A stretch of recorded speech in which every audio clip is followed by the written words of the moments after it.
Oke teman-teman, kita bakal ngebahas kali ini tentang blok sistem kardiovaskular, yaitu rheumatic heart disease. Oke, langsung aja kita ke case overview-nya.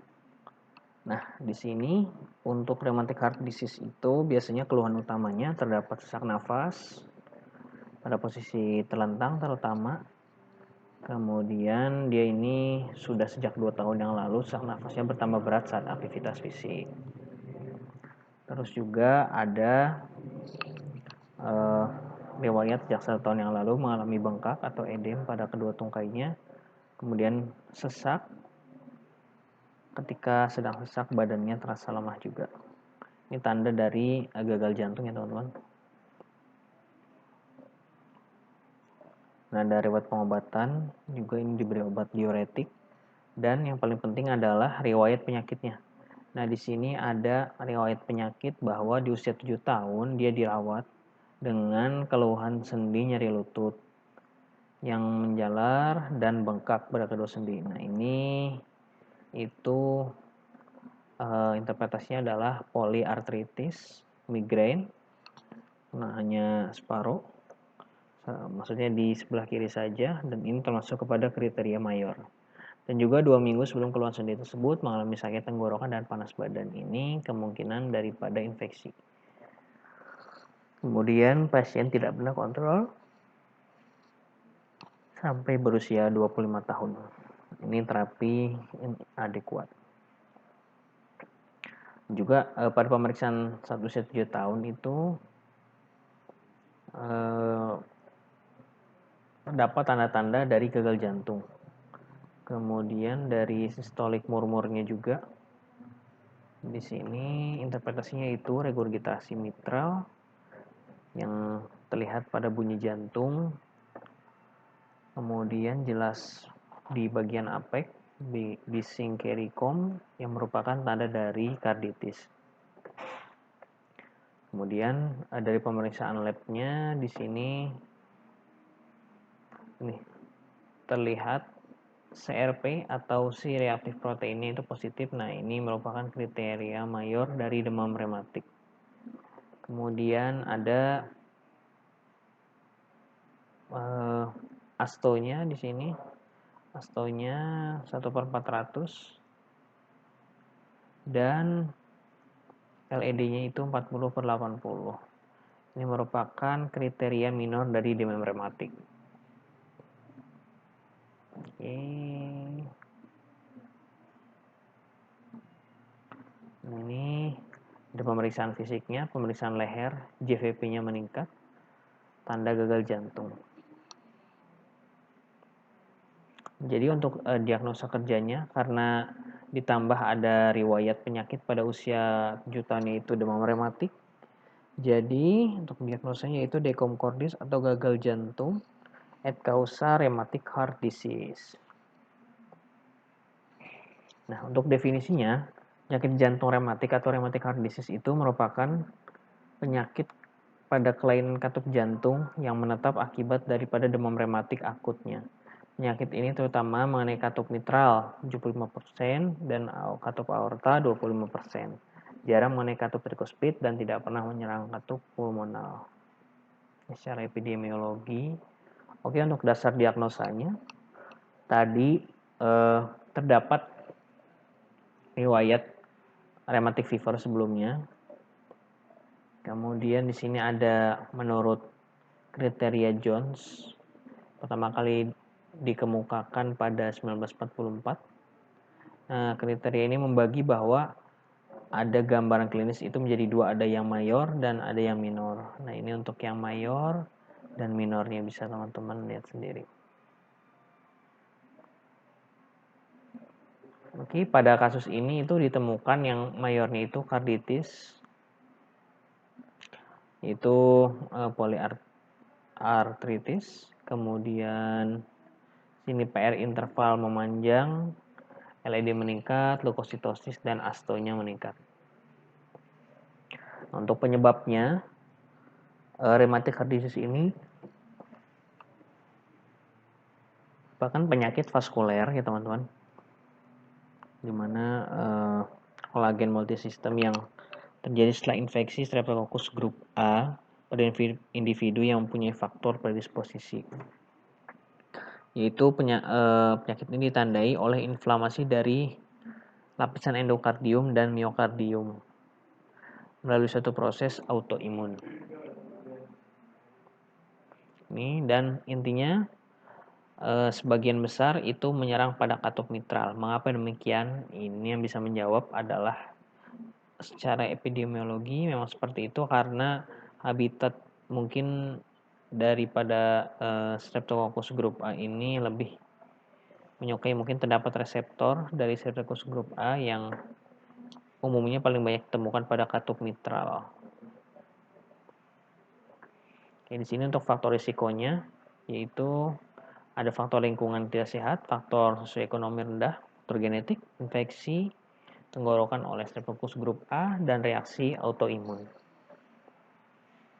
Nah, ini untuk anatominya ada proyeksi dari katup jantung, ada katup pulmonal ICS2 linea stenalis sinistra, kemudian katup aorta ICS2 linea stenalis dextra, kemudian katup trikuspid itu di costa keempat linea stenalis sinistra, dan katup mitral itu ICS5 linea midclavicular sinistra. Vaskularisasinya itu arterinya diperdarahi oleh arteri koroner yang dextra dan juga sinistra, dan untuk venanya oleh vena koronaria. Untuk persarafannya di sini yang persarafan simpatis itu berasal dari medula spinalis segmen torakal 1 sampai torakal 4, dan untuk parasimpatisnya itu nervus vagus.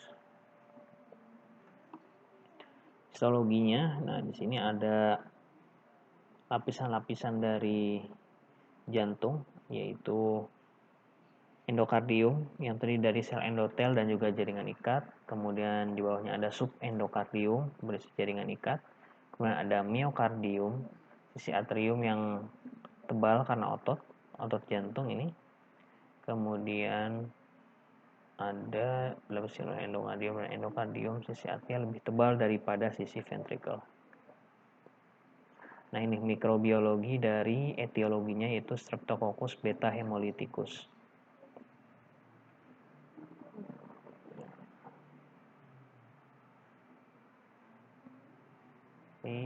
Nah, ini protein-proteinnya. Kemudian kita ke pemeriksaan penunjangnya. Buat pemeriksaan penunjang di sini yang disarankan pada pasien ini yaitu ada ekokardiografi untuk melihat apakah terdapat stenosis atau insufisiensi pada katup, terutama di sini katup mitral. Kemudian kita sarankan juga untuk melakukan EKG dan fototoraks untuk mendiagnosa dari gagal jantungnya. Nah, sekarang kita ke patfis dan juga patgennya. Nah, yang pertama itu bisa dimulai dari infeksi dari bakteri Streptococcus beta hemolyticus yang biasanya penularan secara droplet. Kemudian bakteri tersebut berkoloni di faring dan juga tonsil yang merupakan habitat kesukaan dari bakteri tersebut. Kemudian bakteri itu mengeluarkan toksin yang mana memicu reaksi inflamasi dari tubuh kita, sehingga timbullah respon imun yang di sini itu abnormal atau autoimun.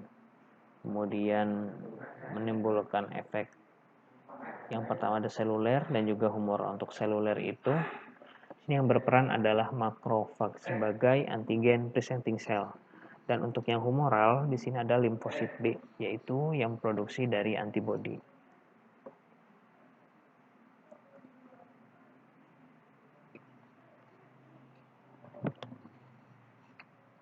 Nah, untuk yang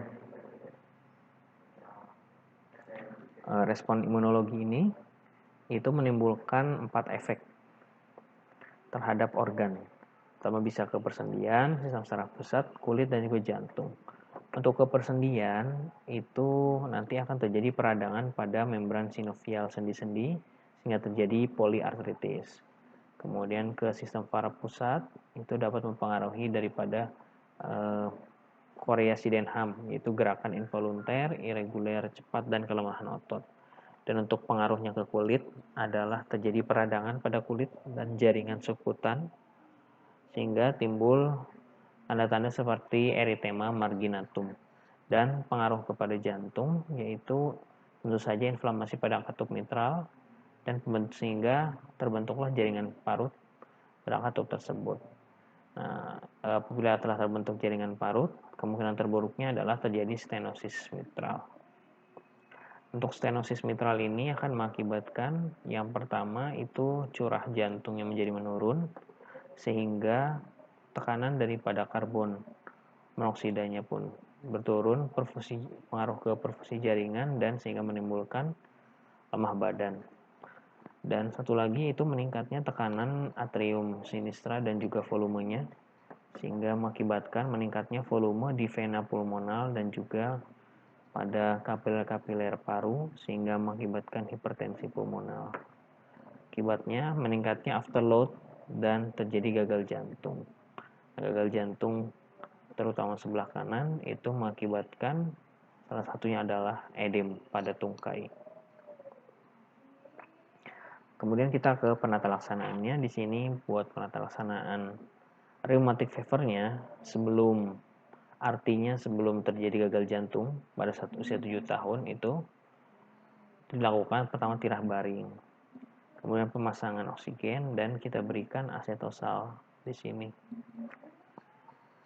Kemudian diberikan prednison, juga diberikan prokain penisilin 600.000 unit sampai pada usia 2 minggu. Kemudian setelah 2 minggu tersebut pasien dapat dipulangkan. Memang biasanya pada saat itu pasien belum sembuh secara total sehingga perlu diperlukan follow up pasien, minimal itu setiap bulan 1 kali. Ini untuk detail dosis dari benzotin penisilinnya. Ini farmakodinamiknya dan juga indikasinya. Kemudian ada penata laksanaan pasien pada saat ini. Itu pasien berusia 25 tahun.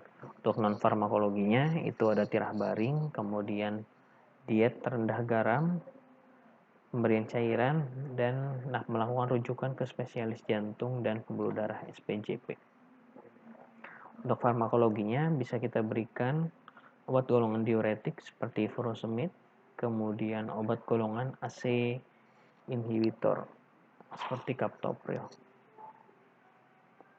Nah, tadi untuk epidemiologinya di sini itu sering terjadi pada usia 6 sampai 15 tahun. Cenderungnya itu pada udara yang dingin, lembab, lingkungan yang kondisi kebersihan dan gizinya pun kurang memadai. Kalau di negara maju, insiden penyakit ini itu mulai menurun akibat dari tingkat perekonomian yang lebih baik. Kemudian merupakan penyebab kematian juga di usia di bawah 40 tahun dan lebih dari 100.000 kasus baru demam rematik didiagnosis setiap tahunnya. Untuk prognosa pada pasien ini, quo ad vitamnya itu dubia ad malam karena telah terjadi komplikasi, dan kuat fungsionalnya pun ad malam karena sudah terjadi gangguan katup jantung sehingga akan susah untuk operasi katup. Nah, ini PBHL-nya ada medical indication, patient preference, quality of life, dan juga contextual feature. Mungkin itu aja teman-teman. Terima kasih. Jangan lupa like, comment, share, dan subscribe. Kalau mau ada tanya-tanya langsung aja isi kolom komentar. Terima kasih.